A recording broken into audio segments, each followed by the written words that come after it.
And I love that everyone here is rooted in actual selling and is actually doing it now still. I mean, if you do the math on how many people and how many years of experience are being brought to this event, it's ridiculous. And so to me, I love that. And I'm going to be sitting in the audience learning from you guys. I'm going, okay, hold on, what does that mean? Because I go, okay, I know what I mean by selling, who, what. I'm like, but maybe I didn't think about it that way. And so you open up your mind to go, just because I've heard the words before doesn't mean I'm thinking the same thought behind it. And that's the thing that every single person in that room is going to have in common. We're all kindred spirits. One, we've all been asked to believe in something and then go tell everybody what we believe. And then, oh, by the way, everyone's going to tell you that you suck and you're going to get rejected most of the time, but don't take it personal.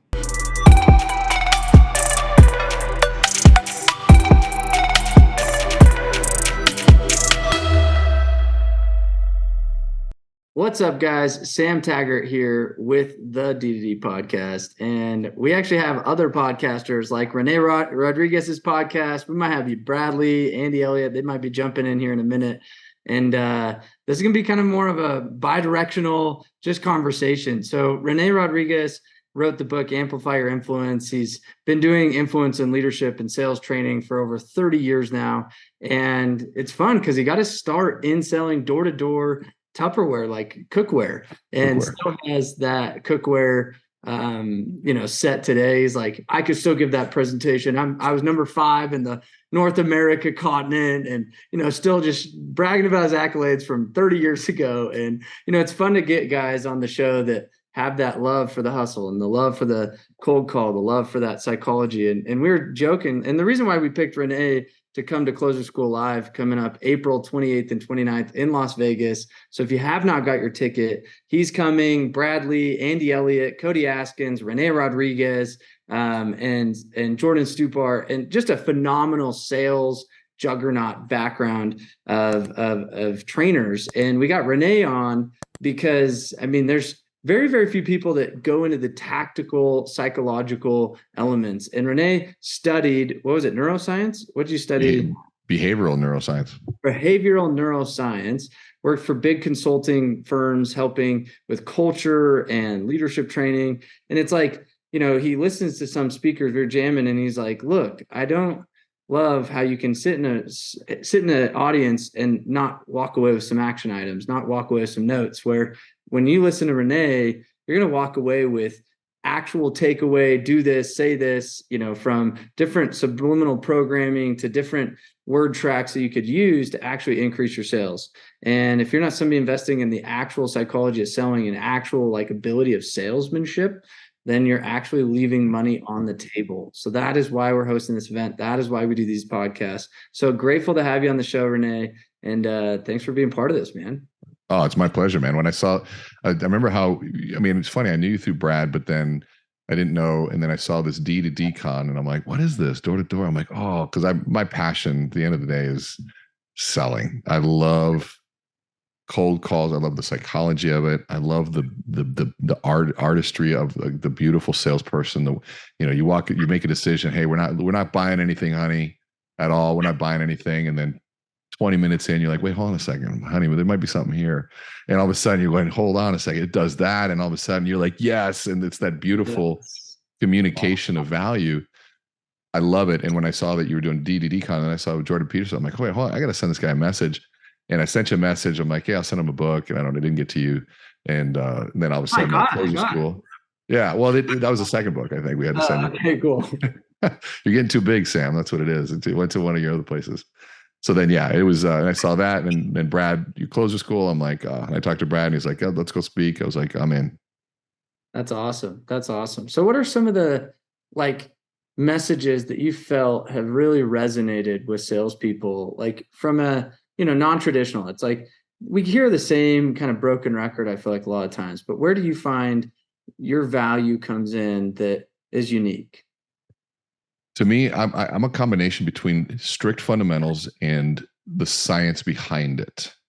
And so we go, because there are no new fundamentals. As Zig Ziglar would say, be careful the person says I got a new fundamental. It's like somebody says they manufacture antiques. They don't exist, right? They've been around for a long time. And you go to a personal trainer and you say, "Hey, I want to lose weight and get in shape." They go, "Great, I want to see what you're eating and how often you're working out." I'm like, "Yeah, I did that last year. Let's try something new." Well, there isn't anything new like that. Those are the two basic fundamentals. Are you making calls? Are you converting? Is your presentation strong?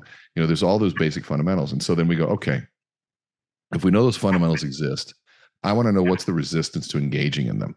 Because I know if I prospect to generate leads. And then what I do with those leads is I set appointments. And the appointments give me a date, time, and a place. A date, time, and a place, I show up to present value. And once I present value, I got three things: credibility, differentiation, and trust building. Once I do that, now I can close you. How do I know I've closed you? I've got a signature. I've got skin in the game. I've got money. Then what do? I engage in aftercare. It means I made a promise at presentation. You bought off it at a closing. Aftercare, I deliver the promise. And so then after that, why do I deliver promise and aftercare? To create a wow experience. And what's the wow experience? Somebody goes, wow, right? And so there's ways to do that. And then I can ask for a referral, and then I go back to the top, and then there's that cycle. That doesn't change. But why don't I engage in that? So there's a whole psychology of that, whether it's a fear of rejection, which we've heard about, but what truly is the fear? And what can I do to change that? And there's some very specific things that you can do to change the entire dynamic so it's not a rejection-based piece. And so, we have time. We can talk about those things, but it's pretty eye-opening when you look at some of the basic, small little shifts that you can do in how you look at something, or even how you frame something for yourself, to then go, okay, now once I do that, now I've got you actually making sales calls. Now we can work on quantity. How many are you doing? There's a psychology to quantity. If you believe you got to be good right away, you're not going to do much quantity because you're going to be scared and over prepare. But if you believe that I got to make up in numbers what I lack in skill, then I'm going to go after it. Now, once I've maximized that quantity, now we go after quality. Well, how do I increase my conversion ratio? Well, let's do better presentation, clearer value proposition, body language, use of pauses, clear articulation, smiles. There's a million other things once we do that, but we got to follow that process. Too many people jump to presentation, but they haven't even started with making the call. If you're not making a call, you have sales call reluctance. Presentation doesn't matter because there's no one to present to. So that's a really short piece. So we got Cody Askins looking to come in right now. Love it. No, I love that. And I think there's like an element of, we try to overcomplicate some of the simplest things. So welcome, Cody. Okay, we're just like doing an ad lib podcast, and you just happen to jump in, and he's like, "Wait, what?" Like, we're in. And nice to meet you, Cody. What's up, sir? Good to meet you. This is Cody Askins. He founded the 8% conference. He's been in insurance sales forever, and now consulted and helped and trained thousands of insurance agents and companies. And we're just talking like why Closer School Live coming up April 28th and 29th, and why you as a unique individual in sales are going to bring, like, what do you bring? Why did I call you? And I'm like, hey, let's have Cody Askins come to train on influence and sales training. Yeah, what's up, buddy? Thanks for having me on, by the way. It's awesome to see you. Excited to hang out with all of you guys in Vegas. I'm actually literally in it's like a supply closet at a hotel because I couldn't find a private spot to like jump on a Zoom because everybody just keeps talking everywhere. So I'm like, dude, I'm in the closet. Okay. And you know what? That's what you're going to learn about these people that are like a part of this event, man. Like, they do whatever it takes. Like when Sam Taggart and Rene Rodriguez is like, hey, can you jump into a Zoom? They don't say, dude, I can't figure it out, man. Like, is people talking? Like, no. They just find a space, they commit, and they show up, right? And so there's actually a few of the speakers I haven't personally got a chance to hang out with and meet, even though I've seen their name for years online everywhere. And so I think from a networking play, this is one of the best lineups I've ever seen when it comes to sales and being in the room with a lot of the right people, which is pretty epic, right? And a lot of those conversations actually end up being more valuable for a lot of people than whatever we say on stage, which surprises people. But I'm excited about that piece. And then for me, I'm going to show you exactly what I did at 20 to make 117 grand door knocking and cold calling to sell insurance while in college playing basketball. But I'm also going to tie it in about how we're managing multiple different companies and sales teams of different types of sales teams that are doing millions a year in revenue now. And so I was just talking about, I was actually whiteboarding for my sales team for like 10 minutes earlier. And I got an idea of something that I really enjoyed talking about that I actually put in my notes to bring to Closer School. And so I'm Yeah, excited. let's hear a teaser. Let's hear like where's the little teaser on this? Yeah, here he goes. Here's a good teaser. So most people are like, okay, who should I sell to? When should I sell to? Who should I try to sell to? Who should I not try to sell to? Right? Should I sell to them if they don't know who I am? Should I sell to them if they like don't want my product yet? Should I sell to them if they don't want any help? Should I sell to them if they're broke? Do I sell to them if they like don't want to give to get? Right? And so I'm going to talk through what I share with my team on those pieces, who I believe you should be looking for, who I believe you should be talking to, and who I believe you should be selling to, and who you should not be selling to. That's important. I think Love there's it. an element of being okay with having not everyone is your customer. You know what I mean? And understanding, I always called it like, I think there's too many first year guys, like new salespeople that move on too quick. Like they're like, oh, they're not interested. So then they like are trying to find somebody interested. I'm like, no, that doesn't disqualify them. But then there's sometimes where you're like, I'm out. Like this is not my person. And they're like, why did you spend 30 extra minutes with this one, pushing. And they're like, because there was a little hope there, versus this one that you're like, why did you leave after like 3 minutes? And it's like, Exactly. Rene, what's your 2 cents on that? Well, I think it's great. We got Brad is about to join right now, but I think here's what I love is one, I love that you jumped in a closet to make it happen. I mean, there's no excuses involved. We're just going to do it. There's no over preparing needed. You just get on and you make it happen. You're delivering value from wherever you can. And I love that everyone here is rooted in actual selling and is actually doing it now still. I mean, if you do the math on how many people and how many years of experience are being brought to this event, it's ridiculous. And so to me, I love that. And I'm going to be sitting in the audience learning from you guys. I'm going, okay, hold on. What does that mean? Because I go, okay, I know what I mean by selling, who, what. I'm like, but maybe I didn't think about it that way. And so you open up your mind to go, just because I've heard the words before doesn't mean I'm thinking the same thought behind it. And that's the thing that every single person in that room is going to have in common. We're all kindred spirits. One, we've all been asked to believe in something and then go tell everybody what we believe. And then, oh, by the way, everyone's going to tell you that you suck and you're going to get rejected most of the time, but don't take it personal. Oh, and we're not going to pay you until you sell something. Wait, hold on a second. Yeah, I love that. But we all crazy enough to do that. But yet we all still take it really personally. Because I believe that the people that sell the most do take it personally, but we just have good coping methods. And so we get together in events like this to learn from one another. How do I keep pushing through those moments? What's the language piece? And a good sales pro is going to walk out and they go, oh, they said that word here instead of there. And they're going, and they can't wait to go use that one thing. That's what a sales pro does. Is this the Brad Lee? Hold on a second. We got something for you, Brad. You ready for this? Ready for Briss? Ready? About to drop some bombs on us today. Oh, he just did that on that Zoom. So, Brad, welcome to this Ad Lib podcast. It's pretty epic. We got Cody Askins, who after this is going to be coming out of the closet. He's going to be coming out of the closet, which is kind of crazy. I knew that was coming. Hold on a moment. This is a podcast? Yeah, we're doing a podcast before the actual planning meeting, just by chance. Why not? We're like, let's just throw this together. Well, in that case, hello, everybody. Bradley, welcome to Las Vegas, Nevada. Yes. So get prepared. Wow. Oh, shit. Real Bradley. Dude, he's been getting in shape, man. He's been getting in shape a little bit, bro. Look at that. Look at it. So, Brad, why if I'm listening to this podcast and I'm in sales, it doesn't matter what I'm selling. I could be selling insurance. I could be selling roofing. I could be selling software. I could be selling cars. It doesn't matter. Why are you somebody that should be training on closing or sales strategies or influence? And why is it that these speakers that we collaborated with is the ultimate lineup for learning sales and influence? Well, I think why should I is because number one, I've made millions of dollars doing it, which shows the success that you're probably looking for. And I can show you people that I've trained make millions of dollars. So I think my history speaks for itself. I'm 54 years old, young pup. What are you up to? Why should you be selling it? No, just joking. In reality, dude, listen, I spent my entire life in sales, and I think most people have too. They just don't realize it. So the difference between good salespeople and bad salespeople are the bad ones don't know they're doing it.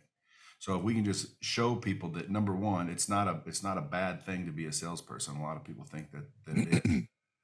They assume that you have to be in an uncomfortable situation. They assume that there's, contention to deal with, awkwardness, etc. But I think if people realize, number one, we're all in sales. Number two, if they just get good at what we call sales, they will get much more out of life. And the reason I'm qualified to teach it is because I've been doing it my entire life, and I've been helping other people learn it my entire life in one form or another.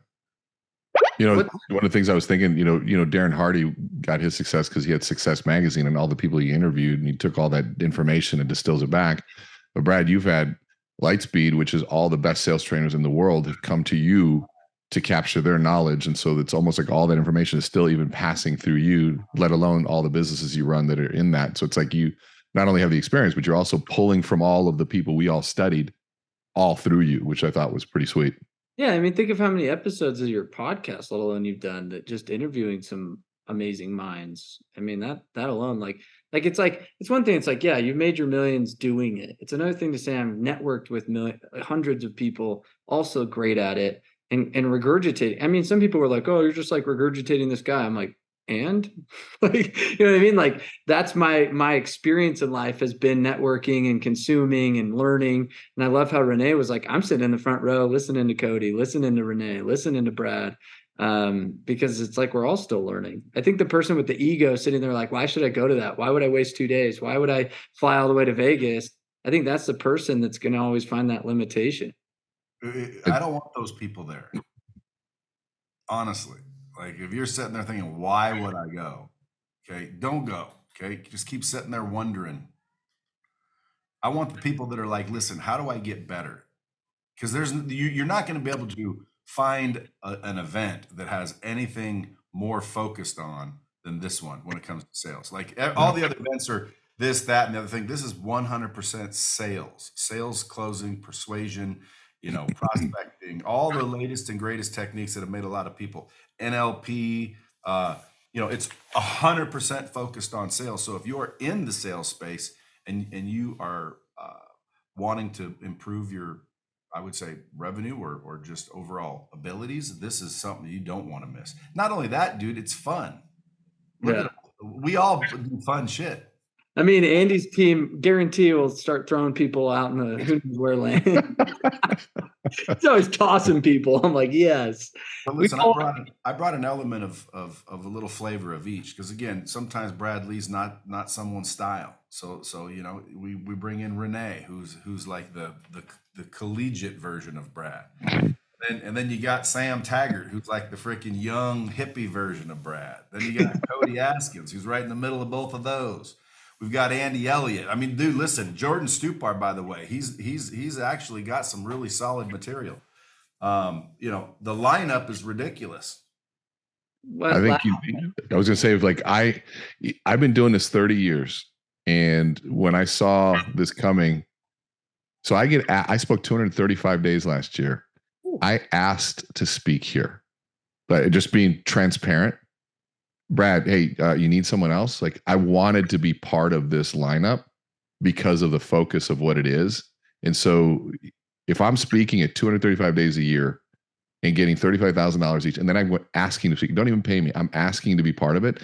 If that doesn't tell you how, at least what I think of how valuable it is, I think this is going to be, I agree, everything you guys are saying. This is going to be exciting.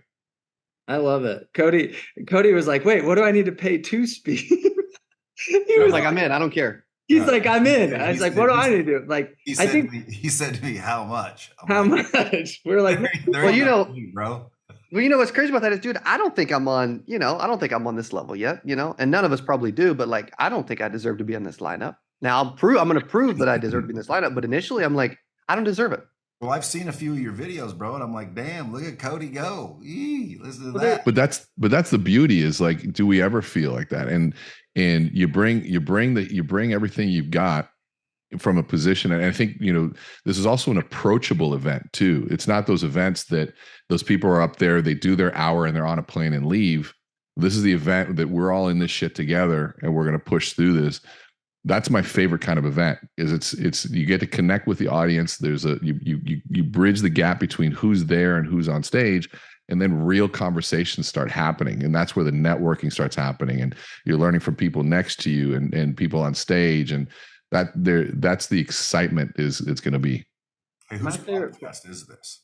It's all of ours. We're just posting it anywhere. Everybody needs to hear this. So the fun part last year, I remember pulling people up. We had about 250 people there last year. It'll be bigger this year. And we were pulling a lot of people up out of stage and saying, give me your effing pitch, and we're gonna pick it apart.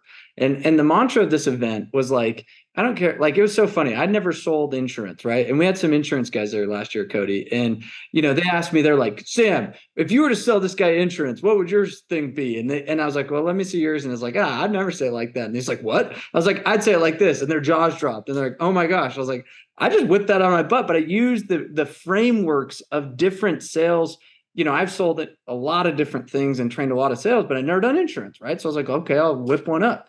But what was so cool is to see the diversification of different products and pitches, and then watching people be connecting the dots and being like, oh my gosh, I'm going to use that. I'm going to take away that. That was a killer line. I think that's really cool. So I don't know if you've done much, Cody, outside the insurance, training other industries, but I'm sure there's things that they use selling somebody a massive insurance policy that I would love to apply to a solar deal or a pest control deal or whatever, right? Totally. I think that's what I'm most excited about this is not only the network, but I've only done everything in one industry for 7.5 years. And I'm excited to kind of branch out a little bit. So this is a perfect opportunity. Hey, we got Brett Haynes and Shalise Gallagher. Are they part of us? They're the admins. Don't let them in. But so they're probably doing it for Andy. Yeah, we're oh yeah. I'm letting them in right now. Yeah, let me in.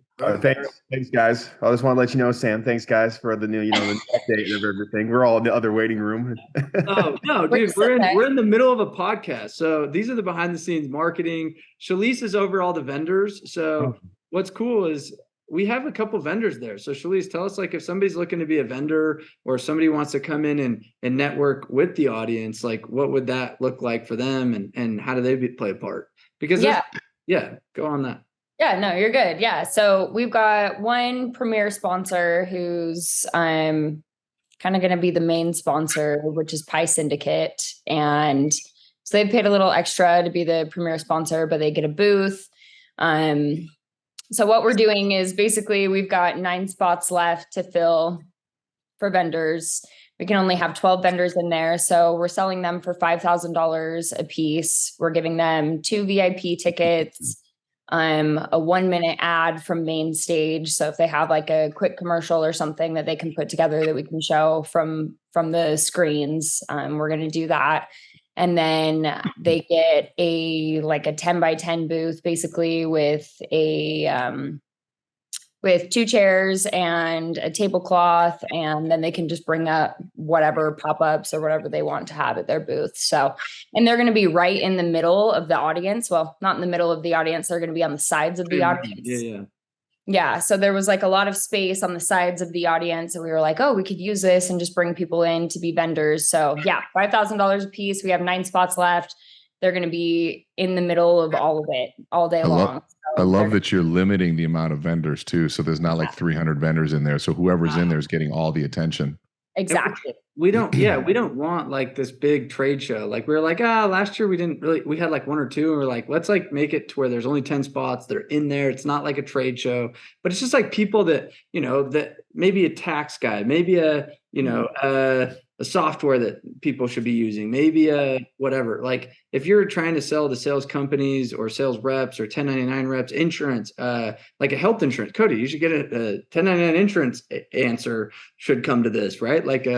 So I think that this would be a cool opportunity to network there. But the real goal is to say, how do you network with other high performing people? The people that come to this, we didn't put the ticket at $50. We don't want the first year, never sold anything. We want the top performers. Last year was so cool to see. I mean, I did a poll. I said, who makes over 6 figures stand up? And I think most of the audience stood up. And I was like, oh, okay, who makes 200 grand? Who makes 300 grand? And we kept going up. And I was like, wow, this is a room full of high hitters that say, I'm committed to becoming a much higher hitter.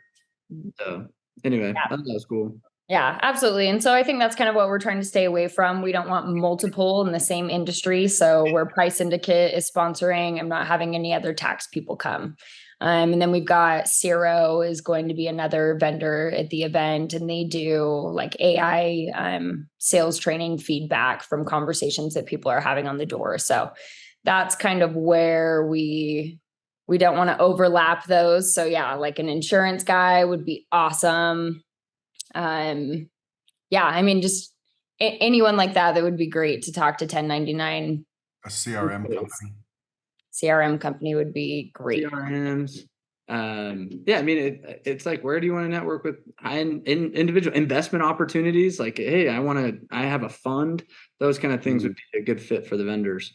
So let's kind of wrap this up. Like, I guess let's go around a circle. We got Cody, Rene, and Brad. If you were to say one thing people fail at in sales, like their biggest problem in sales that we're here to solve, what would that look like?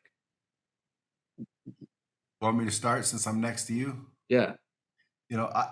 Ultimately actively listening properly, knowing what to say, having the right answers, having the right responses, and most importantly, having the confidence necessary. I think again, confidence is a differentiator that I think I can easily show people how to get more confident. So I think confidence. Love that. Cody, what would you say? Yeah, I would immediately say that I think you're going to watch like not only the word tracks and like how to overcome objections and closing, but you're going to watch like the demeanor, the tonality, like the personalities of the top salespeople, and you're going to pull a couple different traits of like, you know what? They're not freaking boring to listen to. You know what? They actually believe what they're talking about, right? And you're going to pull some of those things. And like a Sam Taggart could sell anybody to any time, and you could give him the worst lines to say, and he'll probably still sell it, right? Because who he is deep down is a phenomenal sales rep. And I think you're going to see a lot of that. You're going to pick up some of that, and you're going to go back and use it. And I'm going to go back and use it after I ethically steal from all of you here in about a month. And come out of the closet here in about 5 minutes. Right. That's right. I'm leaving this place soon. Which is best. Okay, Rene. So for me, I would say it's that people forget that this is an industry and a business that you can choose your income. This is a process. What I'd say is that it's the highest paying hard work and the lowest paying easy work. And if I know that there's a process to this, then I've got to maximize the quantity of sales activities, whether it's talk tos, whether it's presentations. And once I maximize those, then I can work on the quality of that. That's what Cody was talking about. Brad was talking about. There's confidence, there's delivery, there's a use of voice and the sequence of the language. There's using phrases that have been proven for years that use them. But I can directly impact my income by making personal development changes. I don't have to wait for a market. I can outsell a market. I can do all these things, but I am in complete control of that income. And people forget that, but you're going to be reminded of that at a deep level while given tools to implement it. This is not a fluff event. This is going to be something you can bring your pen, bring a pad of paper, record, capture, learn, and then implement. So I think there's so much that we can talk about there. Oh, Andy Elliott's joining. Let's get him in. All right, we're going to ask a random question. Okay, I'll go while Andy's coming in. So my biggest thing is I think people think because they speak English, they know how to sell. Like I can talk to human, I'm personable, therefore I should be at sales. So I actually analyzed one of my sales presentations yesterday from one of my sales guys. I said, hey, give me your recording. So it was a 45-minute demo. And I literally wrote him like a novel. I don't think I've ever written an email that long of feedback. And I'm like, this sucked. And I was like, man, you've been doing this for 2 years. And the fact that I'm writing a novel trying to give you feedback, like, I'm like, whoa. And it wasn't like in the sense I'm trying to dog him. I just said, you're just saying you're answering to the conversation instead of leading this conversation out of influence. You're not leading this conversation out of like guiding it down a direction to where you know you're going to get a yes at the end of this. And I think so many people kind of sporadically throw words out through a presentation and hope for a yes at the end versus I'm strategically guiding a presentation, getting little micro yeses to a final yes. And there's an art to doing that. And I think that's the piece that I think a lot of salespeople are missing is we have a lot of great professional presenters out there and very few professional closers out there. The guys that make all the money are the ones that are professional closers. And I think that's what you're going to walk away with at this event. So is Andy here or is that just an admin? We got spoofed. Dang it. Okay. So if you guys are listening to this, April 28th and 29th, coming to you live in Las Vegas. It's going to be a show of a lifetime. Go get your ticket today. It's coming up, and excited to see everybody there and get to meet you guys in person and hang and just have a good time. Oh, money. I love that. Okay. We'll see you guys. Thanks for listening. Share this with somebody that needs it. It's a gift to give value to those in your network as well. So make sure that your friends are coming, your other reps on your team are coming. Don't be selfish with this. This isn't like if I learn it and they don't, we're going to be all better. Like, no, it's everybody has opportunity here. So make sure your team is coming and your company's coming and spread the word. It's going to be an epic event. We'll see you guys. Thanks, guys.